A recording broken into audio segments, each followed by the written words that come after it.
guys, Howard here with Dig a Pony by the Beatles, of course, from the Let It Be period. I guess being known as the Get Back period now, once again, with the new film coming out. In any event, there's two specific guitar parts here. There's John's part and there's George's part. So I'm going to go over John's part first, which is, really the song. And then I'll talk about George's solo as well as the collection of fills that he plays, okay?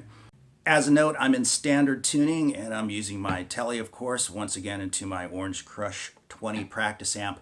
But I'm also using the Rude Mouse pedal from the very nice folks at Sonicake. They've sent me actually quite a few pedals. This is not a paid endorsement or anything like that. I don't do that stuff. But I had actually purchased one of their pedals and really enjoyed it and used it in my video on George Harrison's Wah Wah. And they were kind enough to send me some other pedals to check out and said if you like them, go ahead and use them in the videos. And I did. I used the Rude Mouse in my last Tommy Bolin video, and I'm using it again for this one, Dig a Pony. And you can see my settings up on the screen right here if you're interested.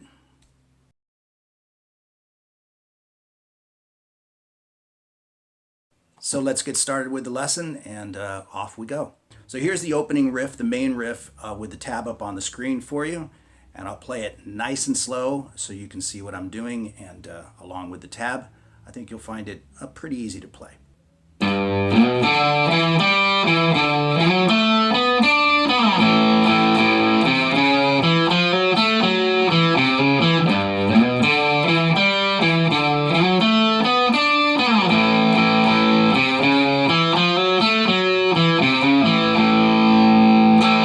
Pretty great riff, and of course at tempo it sounds really cool.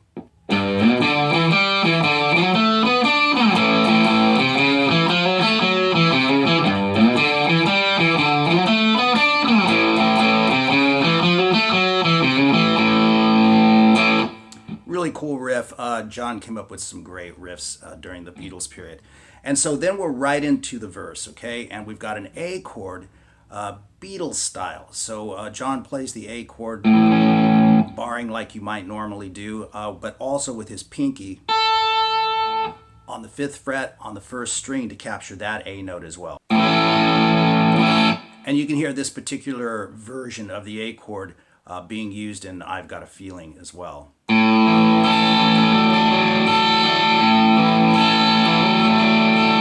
Pretty cool sound, and that's basically what John's doing here. He's playing this.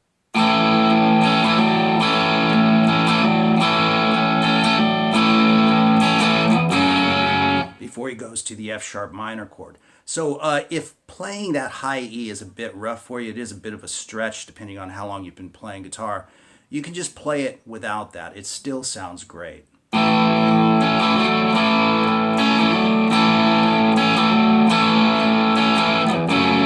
Okay, and so what I'm doing there is you're barring across a standard A shape and we're hammering up to an inverted D chord.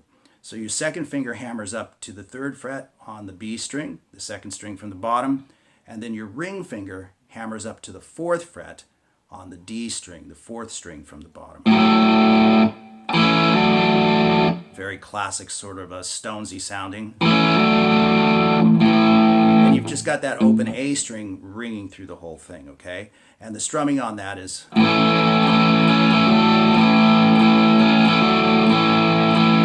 So it's down, down, up, hammer.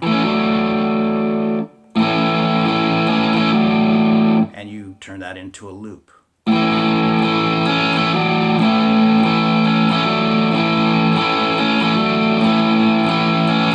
And you don't do that last hammer on before you change to the F sharp minor chord. You'll hear that on the recording. John doesn't do that each and every time. He just kind of sits on the A for a moment and then goes to the F sharp minor.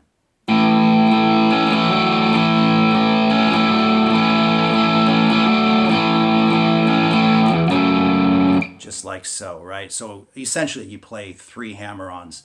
Sit on the A for a second, and then go to the F sharp minor. And he's just kind of maintaining that same rhythm throughout the song. Just a nice floaty down, down, up, down, up, down, down, up, down, up. And then after the F sharp minor, we move to a B minor. And that's just down, down, up, down, up. And then we go to a G7, a G dominant 7th chord, and John does play this with his pinky on the 6th fret on the B string. Very Beatlesque G7 chord.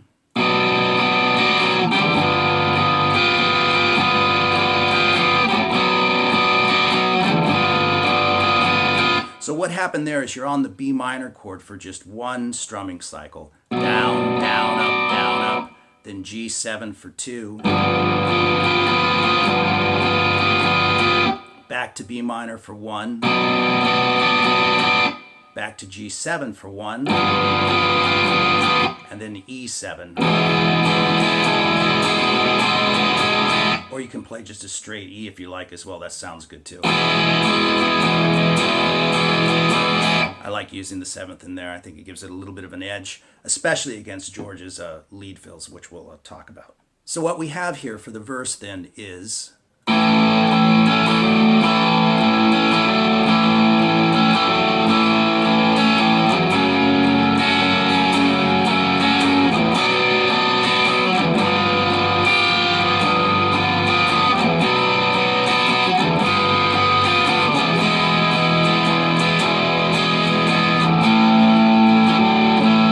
repeat all that, and you can see on the E7 chord that I sat on that for a double round of the rhythmic strokes over there.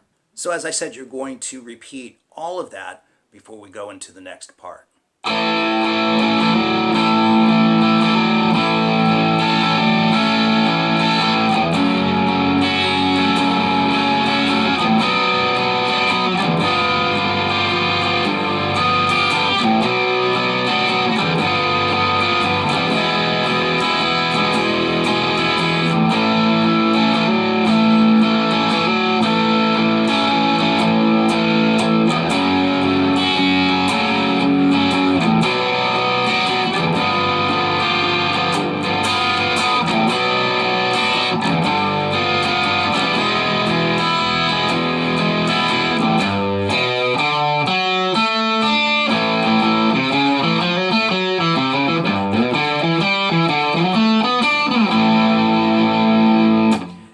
See, I jumped off into the next part, which I guess you could kind of call the chorus.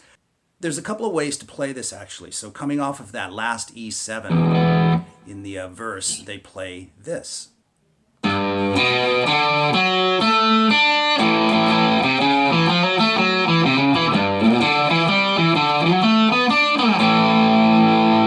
they park it on the A chord. If you play it here, it's closer to the riff. Once again, he uses the tail end of the original riff. And if you play it here, the single notes, it's closer to that riff. So I've got it tabbed for you that way, but you can also just play it like this.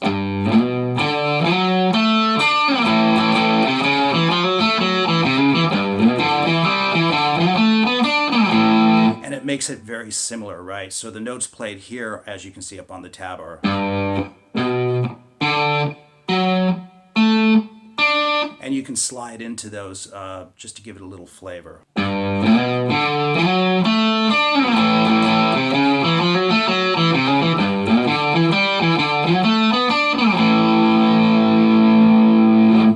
And then you're right back to the verses again.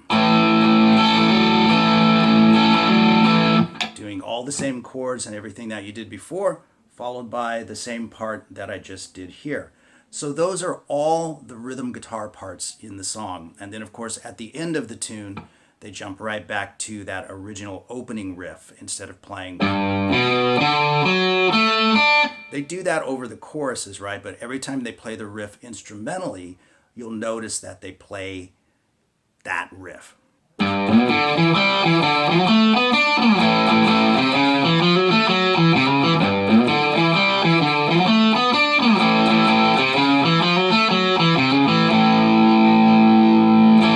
And that brings them to the end of the tune. So let's get into what George is doing on this tune, all the cool little fills that he's playing, as well as the solo. So the first guitar fill that you'll hear George play happens right between the A chord and the B minor on the verse. We've got the chords going.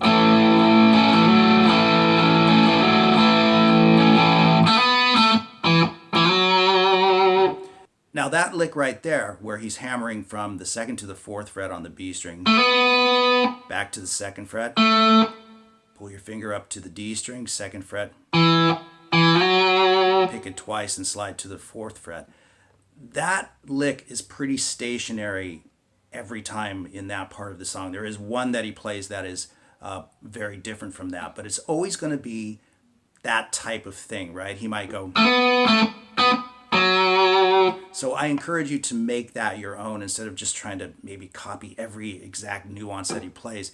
It's cool just to follow his blueprint because that's really what he's got. He's got a blueprint of what he's doing on this stuff, and he keeps it relatively the same. But the fun thing is that you can throw that into the rhythm guitar part as well.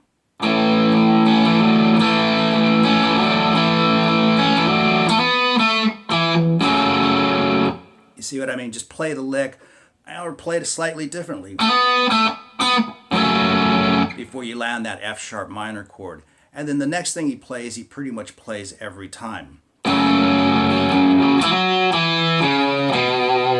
So it's the same idea. He's starting on the D string this time, hammering from 2 to 4, back to 2, 4 on the A string, and then the 2nd fret, which meets up with the B minor chord. So again, you can kind of put that stuff together. You're on the F sharp chord and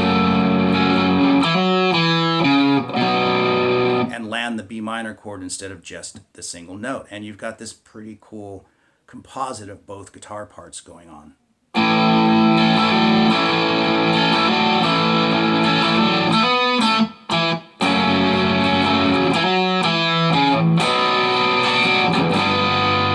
Right? B minor to G7. Now when you get to the G7, this is where George starts the double stop action, playing 2 notes at the same time. And he's got, like I said, a blueprint that he obviously goes to each time, but he just subtly changes the phrasing each time around. So I'm just going to break those down for you. So the first one takes place over the G7 chord, and he uses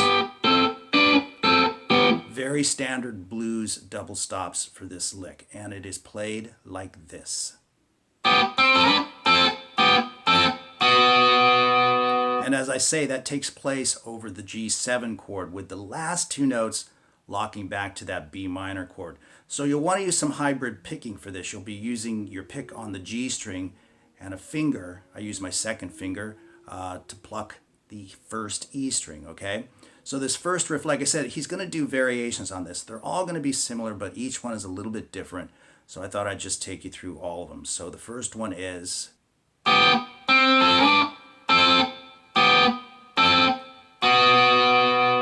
So that's kind of cool because he divides up that one double stop by plucking the G string first, and then all the other ones are played at the same time. So this is kind of a cool intro to what he's going to be doing from here on out. He'll be doing variations on that very thing. So here it is one more time.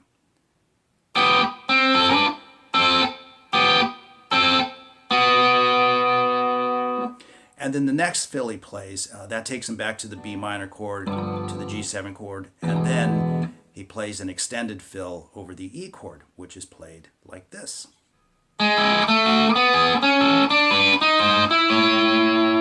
With this last double stop meeting up with the A chord for the next verse. So that's a perfect example of what I was just talking about. He's plucking the G string first, followed by the finger,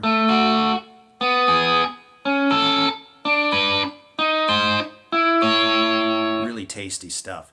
And of course, you can also add this to the rhythm guitar part. I really like to emphasize that because if you're playing it by yourself, you can kind of toss these things in once you get them down and you kind of got an idea of what his phrasing is.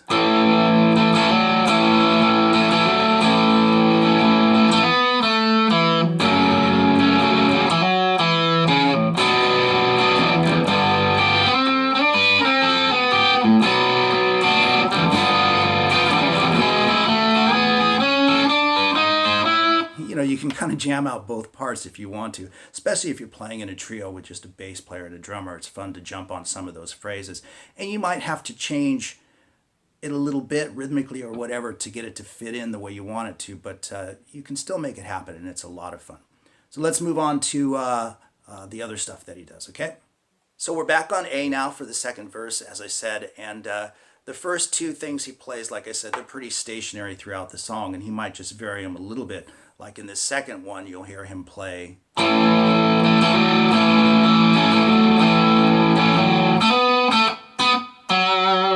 You see what I mean? Instead of going, he'll just do little subtle variations like that, so feel free to do the same thing. So that stays pretty much the same.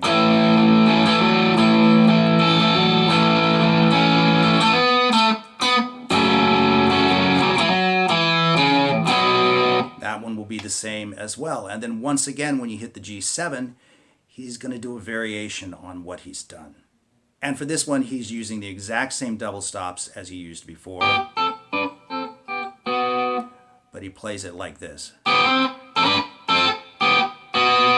So that's pretty cool as well. What he's doing is he's sliding into the 5th fret on the G string from the initial double stop, and then catching that with his ring finger over here. So this is like a slide, and this is like a hammer-on, all at the same time. And then, of course, he's plucking them all simultaneously. And this is always locking him back to the B minor chord, okay? And just as before, the next fill that he plays happens over the E7 chord. So he's predominantly playing these double stops over the G7 and then over the E7 or just the E major if you prefer. So this one is played like this. So you've got this.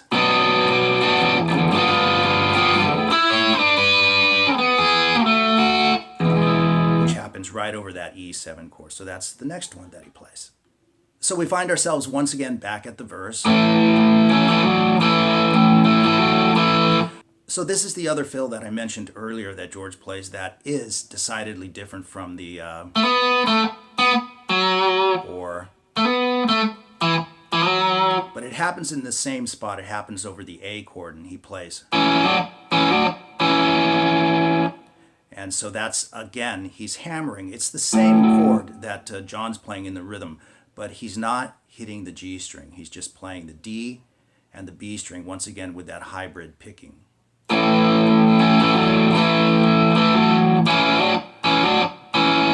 So again, it's really cool to just add that to the rhythm part.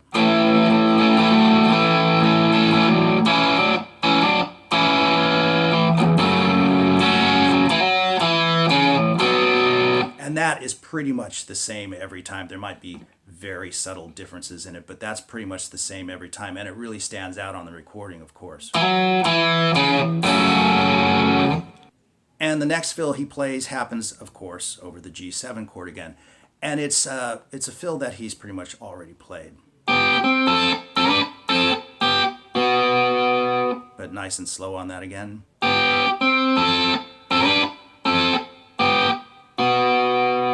All right. And the next fill he plays is, of course, over the E7 chord again, and he has played this one already as well.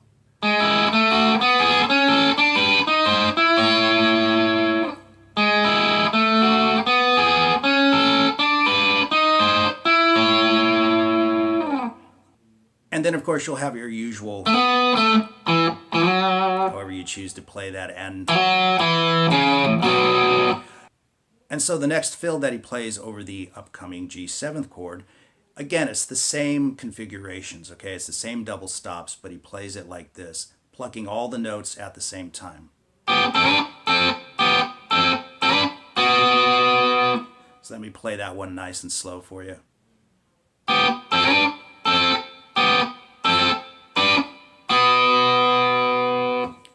Have it. And then, of course, the next one again is going to happen over the E7 or E chord, and it's played like this. And he's played this one previously as well. So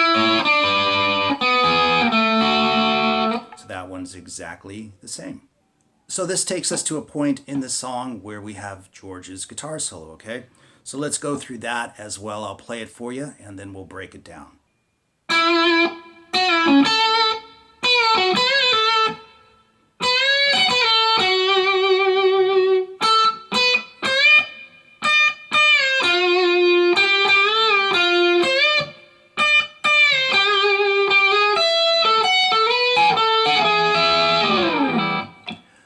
break that down. There's a lot of bends, of course, right?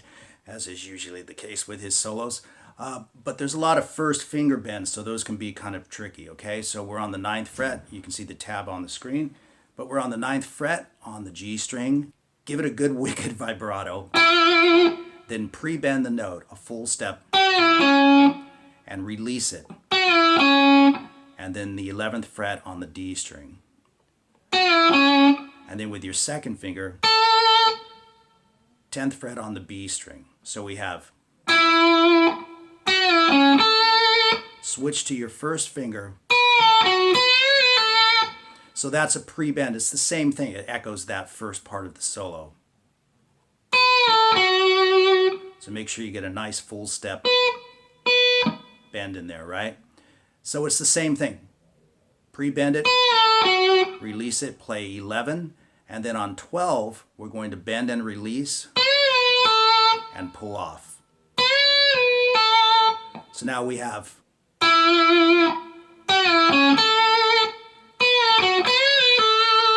very cool indeed. And then for this one, I'm going to show you how I play this lick, and I'll give you an alternative fingering for it. But I like to play it this way because when I listen to the recording, it doesn't sound to me like George is shifting positions. The attack and the tone of the string sounds exactly the same to me. So playing it this way, we do a full step bend on the B string at the 12th fret, catch the 14th fret on the E string, and then quickly slide back from 12 to 10. So you don't want to hear that bend release. You just want to slide very quickly from 12 to 10 and then land on 11 on the G string. So nice and slow it would be. Now there is another fingering you can use for that if you choose to. It's more of a bluesy fingering, but again, I hear the difference in the tone of the strings. But you can bend on the 16th fret on the G string. Grab the 14th with your first finger on the E string, and then slide back from 16 to 14. Same lick, just a different way to play it. But I do like the way it sounds here. I don't know if George played it that way or not. So now we're into the next phrase, which is played like this.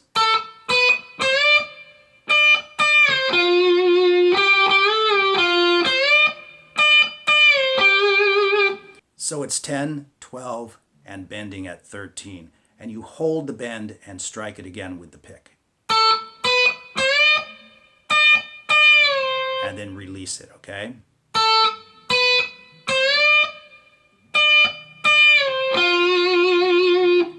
Down to 10 on the G string. That's really cool sounding. I like that. And you can sustain it a little bit more if you want to. The first time he plays it, he's got a little bit more of that holding on to the note feel, and then it gets a little bit more staccato the second time around. You can kind of play it like that if you want to, or just like this. And then we have, so that's 12 on the G string, full bend and release, and 10.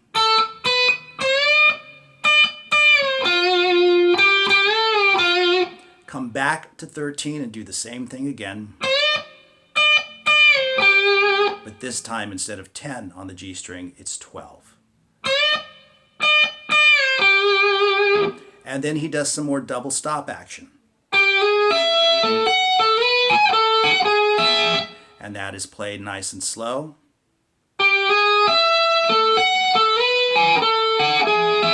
And that's the whole solo. So there you have it, the solo from Dig a Pony from George. So let's finish off the rest of his fills in the song. So he will once again do the, and also the, right? And as usual, the next fill happens over the G7 chord. And this is the same double stops again, but I really like the way he plays this. It's super slippery and sounds really cool.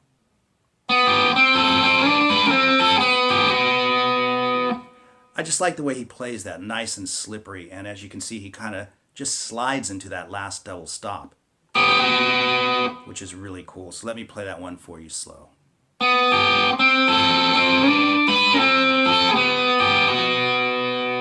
You can see it up on the tab there. So that one's really cool as well. And then the next one happens over the E7 chord again, and it's the busiest of the fills that he plays.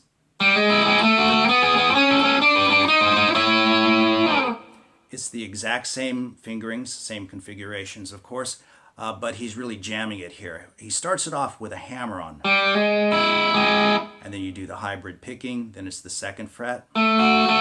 All the same positions that he's already used, 4th fret, 5 and 6, 7, 8, 9.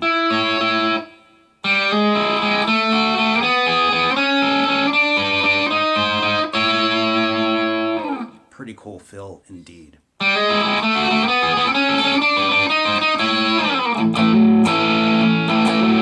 Right back to the verse once again. So as a note, when they head back to the verse, George plays that double stop fill again against the A chord that he played earlier based on Lennon's chords. So we have...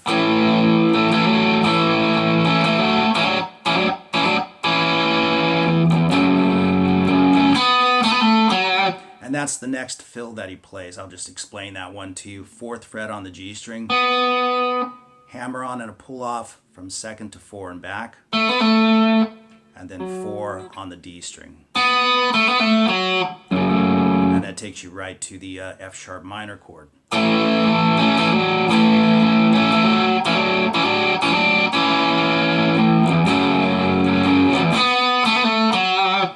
And then the fill that he plays over the G7 chord is one that he's played earlier as well.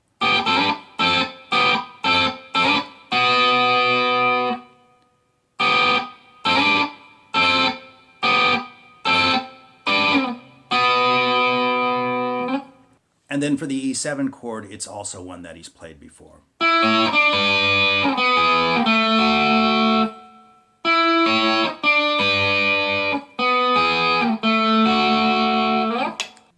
And then we arrive at the closing of the song.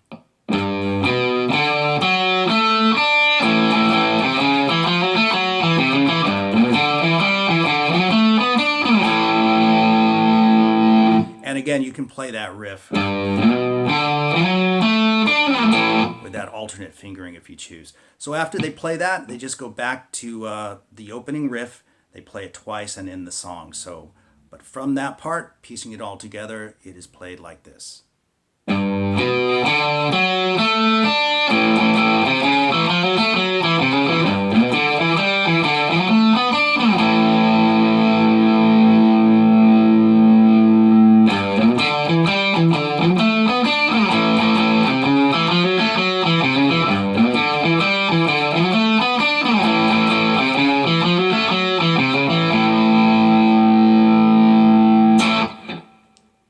So there you have it, Dig a Pony from the Beatles, and I hope you enjoyed it, covering all of George's little fills and the solo and all the rest of it, okay?